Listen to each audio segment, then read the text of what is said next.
O Senhor esteja convosco. Ele está no meio de nós. Proclamação do Evangelho de Jesus Cristo, segundo João. Glória a vós, Senhor. No princípio era a palavra, e a palavra estava com Deus, e a palavra era Deus. No princípio estava ela com Deus. Tudo foi feito por ela, sem ela nada se fez de tudo que foi feito. Nela estava a vida era a luz dos homens. E a luz brilha nas trevas, e as trevas não conseguiram dominá-la. Surgiu um homem enviado por Deus, seu nome era João. Ele veio como testemunha para dar testemunho da luz, para que todos chegassem à fé por meio dele. Ele não era a luz, mas veio para dar testemunho da luz, daquele que era a luz de verdade, que vindo ao mundo ilumina todo ser humano. A palavra estava no mundo, e o mundo foi feito por meio dela, mas o mundo não quis conhecê-la. Veio para o que era seu, e os seus não a acolheram. Mas a todos que a receberam, deu-lhes capacidade de se tornarem filhos de Deus, isto é, aos que acreditam em seu nome, pois estes não nasceram do sangue, nem da vontade da carne, nem da vontade do varão, mas de Deus mesmo. E a palavra se fez carne e habitou entre nós. E nós contemplamos a sua glória, glória que recebe do Pai como Filho unigênito, cheio de graça e de verdade.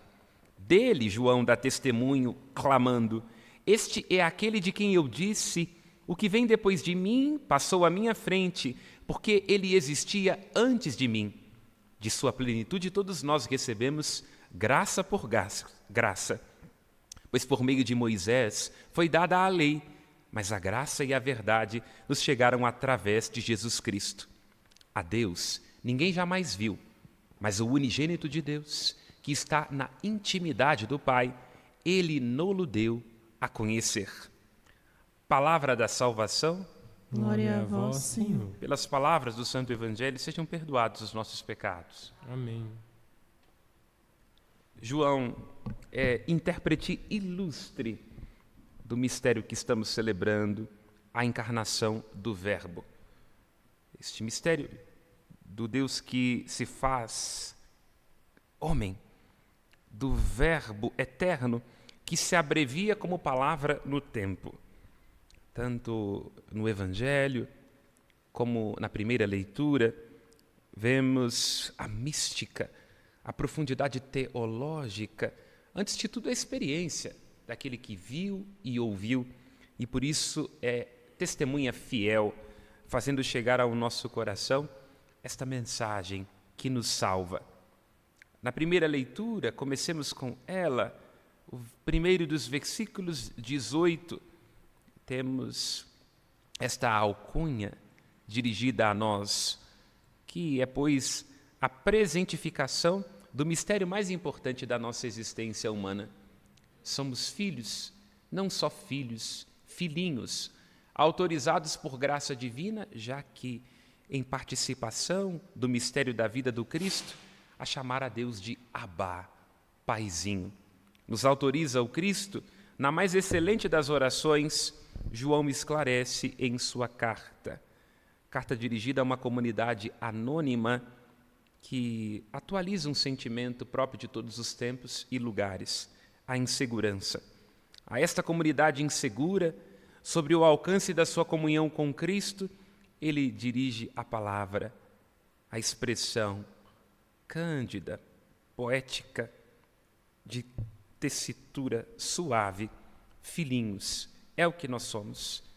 Assim, com os traços da sabedoria rabínica, já que o rabino chamava os seus estudantes de filhos, ele assevera: esta é a última hora.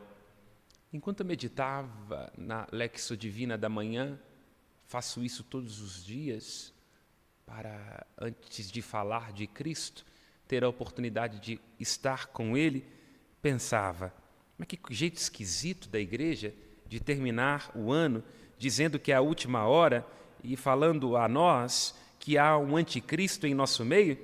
Claro, nós já estamos nos preparando para nos encontrar com as cunhadas indigestas, conhecer as namoradas novas dos nossos primos, falar mal de quem chega na família, não é? E certamente, se nós colocássemos a Ele todas as exigências que estão em nossa cabeça, nem nós seríamos dignos de estar nesta nossa família, que unida é uma alegria, mas reunida traz confusão. Nós poderíamos questionar João. Que jeito esquisito de falar da última hora, dizer que há um anticristo entre nós. Sabemos que temos vizinhos, cunhados, sogras talvez, gente que nos enche o saco, mas é hora de falar de um bendito anticristo. E assim presentificava a minha razão na rebeldia própria dos dias da juventude. Ainda só tenho 30 anos, não é? Tenho a prerrogativa de ser um certo rebelde. Este é o jeito da igreja, que é mãe e mestra. No final do ano, ensina também pelo desgosto e dando a falta. Ama dando falta. Fala de valores mirando naquilo que nós devemos rejeitar. A igreja está nos alertando, já que estamos na última hora de 2024, às vésperas de 2025, que a vida é um risco. E que temos que estar atentos para que a gente, no meio da euforia, tendo o nosso coração anestesiado, não nos esqueçamos. Estamos num duelo de vida e de morte. A cada ano que não saberíamos dizer no pessimismo ou no otimismo se é um ano a mais ou se é um ano a menos, o que está em jogo é uma coisa que não dá outra safra, a nossa vida. E este é o tempo oportuno de nos encontrarmos com a graça divina. Pode dizer que um pouco iludidos com nossas urgências, pode ser que um pouco deslumbrados com as coisas que este mundo nos oferece, nós não tenhamos consciência de estarmos a serviço do anticristo. A igreja, mãe e mestra, ama dando falta, ama ao nos ensinar valores, mirando naquilo que nós devemos ter atenção para rejeitar. Nos alerta que a vida é um risco, que não teremos outra oportunidade, portanto, temos que nos encontrar com Cristo. Devo fazer uma atualização desta palavra, já que eu mesmo fui provocado na manhã, ainda no leito, quando meditava as Sagradas Escrituras. Zygmunt Bauman, sociólogo e pensador dos nossos tempos, falecido há poucos anos, nos alertava que nós somos uma sociedade de positividade tóxica. Quer dizer, temos uma obsessão com a felicidade, não é? Basta entrar no Instagram e nós vemos uma série de pessoas que está convencida de que a vida é um post e um filtro. Nós imaginamos que a felicidade, aquela da euforia, ela é um direito universal. Até colocamos sobre os nossos filhos este peso. Antigamente a gente queria que o filho e a filha fosse médica, médico, policial, advogado, advogada. E tudo isso, não obstante exija muito estudo, é uma coisa realizável. Se a gente diz para um filho e para uma filha que quer que ele seja engenheiro, ele vai sofrer um pouquinho na disciplina de cálculo, mas irá passar. E irá, depois de 4 anos, poder exercitar a sua profissão, via de regra. Agora, se a gente diz que quer que o filho seja feliz, ai, ai, ai, meu Deus do céu, nós os estamos condenando, porque felicidade não é uma coisa que a gente consegue por ter este ou aquele currículo, pelo fato de que a gente se comporta desta ou daquela maneira, em função dos nossos projetos. A felicidade é uma consequência de uma vida bem vivida. Aliás, felicidade não há, lembra Maria Bethânia? O que existe é alegria e coragem. Estamos iludidos. E vamos nos iludir daqui a pouco. É claro, no fim do ano, dia 31, nós não temos que nos preocupar com pensamentos profundos. Vamos estragar a festa. Mas já na primeira hora de 2025, tome consciência de que se o ano passado não foi fácil, o próximo também não deverá sê-lo. É precisamente neste lugar, provocados por Zygmunt Bauman e também por João, temos que tomar cuidado com essa positividade tóxica. Tem gente acreditando no Instagram, achando que a vida se modifica com um filtro. Estamos numa sociedade narcísica. E Freud diria, se somos narcísicos, somos também depressivos, não é verdade? Porque se estamos o tempo todo preocupados com o olhar do outro, que confirma as nossas expectativas, que o outro para o qual nós existimos, já que a subjetividade humana hoje se dilui, não é? Descartes diz, penso, logo existo. Hoje a gente diz, posto, logo existo. O Instagram sempre come primeiro e às vezes até come sozinho, não é? Se nós estamos neste lugar onde existimos para os outros, onde nós confundimos a alegria que somos chamados com uma felicidade que é entusiasmo momentâneo, está em nosso meio um anticristo, que nos sequestra daquela verdadeira alegria que só pode ser trazida por nosso Senhor Jesus Cristo.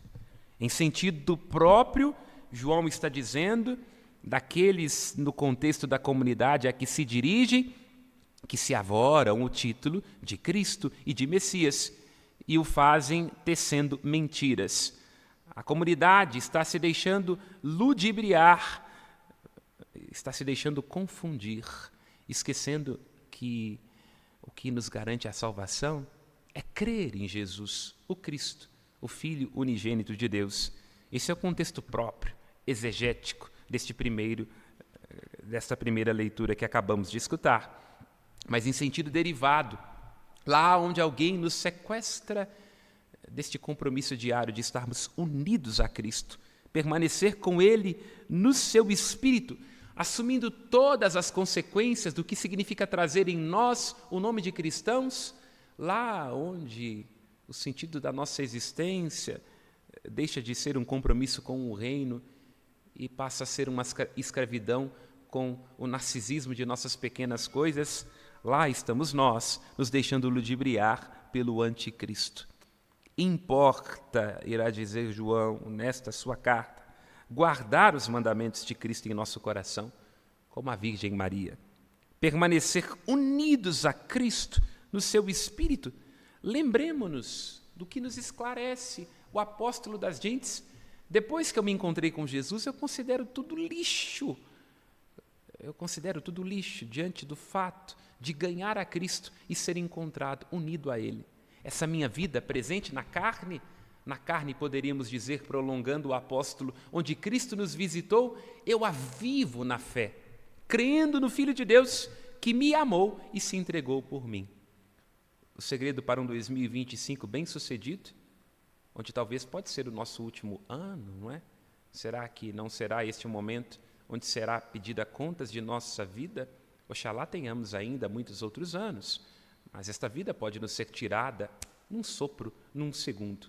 Oxalá vivamos essa nossa vida presente na fé, crendo no Filho de Deus que nos amou, que se entregou por nós, o nosso Redentor, e assim, unidos a Ele, nos tornamos peregrinos da esperança. No Evangelho, irmãos e irmãs, temos um trecho belíssimo do prólogo de João. Quando vemos estas primeiras letras do quarto Evangelho, entendemos porque a alegoria do Evangelho de João é a águia, porque ele penetra com profundidade, traduz em sua teologia o mistério insondável da encarnação. Poderíamos ficar horas, dias, anos meditando cada palavra, cada versículo deste prólogo. Na sabedoria da Mãe Igreja, e isso já não acontece mais, e aqui não estão fazendo alusão nenhuma à missa pré-conciliar. Toda a missa no pré-concílio terminava com o padre lendo este evangelho em latim, para dizer da importância deste texto, ele que resume não só todo o evangelho de João, mas resume também toda a história da salvação a partir de Jesus Cristo, que é mediador e plenitude da revelação.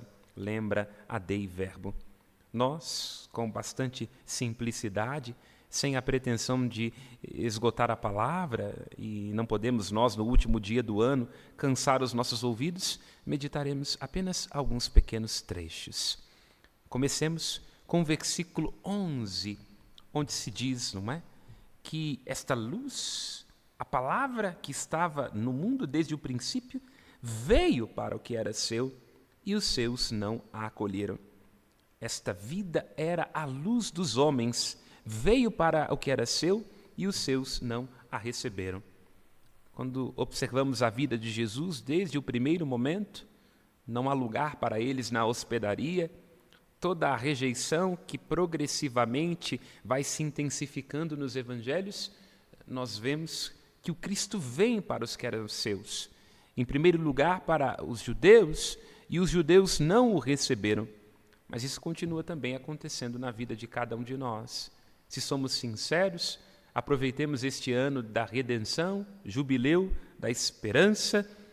Quantos são os momentos, por causa de nossas urgências, nossos afetos desordenados, em que o Cristo vem a nós com as suas graças e nós o rejeitamos, julgando ter coisa mais importante para fazer. Veio para os que eram seus. Deus, todo saído da eternidade, do conforto dos céus, para resgatar o que havia perdido. Oxalá, neste próximo ano, nós recebamos o Cristo, estejamos em comunhão com Ele, tenhamos tempo para acolhê-lo em nossas vidas. É João quem vai dizer, alguns capítulos à frente, que aqueles que não receberam, aqui no sentido próprio do Evangelho, os judeus, preferiram as trevas, porque as suas obras eram más.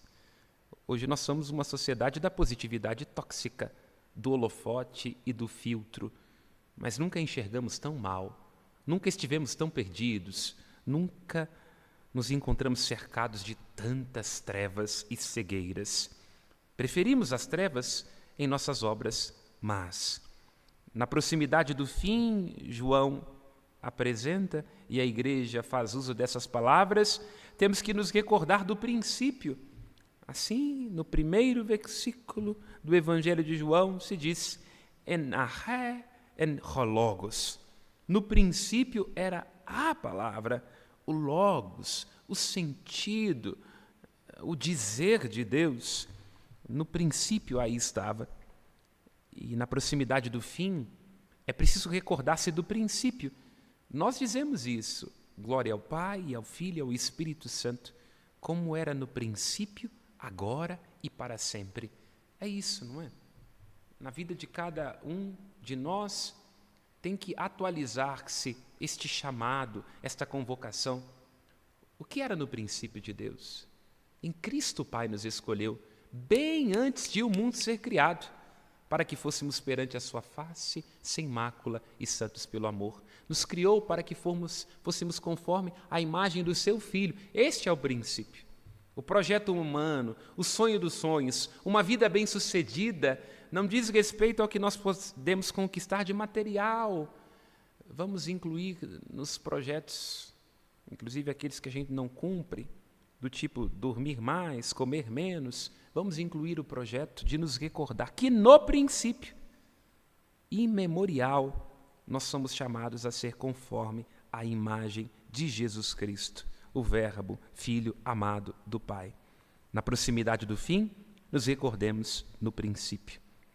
E aqui termino fazendo uma alusão, não é? Quando no versículo 18 se diz, a Deus ninguém jamais viu, mas o unigênito de Deus, isto é, Jesus, que está na intimidade, ou seja, com a sua cabeça voltada para o seio do Pai, no-lo deu a conhecer. Em 2025, celebrando o jubileu da esperança, completamos também 1700 anos do Concílio de Nicéia, não é? Que nos legou os artigos da fé presentes naquele creio mais extenso chamado niceno constantinopolitano. Porque lá, naquele creio, se aprofunda o que está aqui apresentado e oxalá guie também a nossa vida, né? Credo in unum Deo, credo in unum Deo, Jesu Christo, Dominum, Filium Dei unigenitum, o Filho de Deus unigênito, et es pater natum ante omnia saeculum, aquele que nasceu do Pai antes de todos os séculos. A beleza da poesia da nossa fé, que alegria sermos católicos, porque antes de termos um encontro com uma doutrina, a verdade habita em nós, a verdade do Cristo. E o creio diz, Deum de Deo, lumen de lumine, Deo vero de Deo vero. Deus de Deus, luz da luz, Deus verdadeiro de Deus verdadeiro, genitor non factum, gerado, mas não criado, consubstancialem Patrem, consubstancial da mesma substância do Pai, e a beleza do creio, o mistério que nós estamos celebrando, que sempre na melodia gregoriana fica belíssimo, quando se diz et propter nos homines, et propria nostem salutem descendi de cielo. Aproveitemos a Shekhinah de Deus, as nuvens que atravessam nesta hora a serra da piedade, aqui como era a presença de Deus lá no templo, agora o novo templo é Jesus Cristo. Tomemos consciência desta alegria, o Cristo que vive conosco, propter nos homines, por você e pela sua salvação, como as nuvens desceu do céu, se encarnou e se fez homem, para mim, para nos salvar. Que seja um belíssimo ano da redenção de nosso Senhor Jesus Cristo, nosso único, verdadeiro Salvador. Louvado seja nosso Senhor Jesus Cristo. Para sempre seja louvado. Aos céus nossas preces.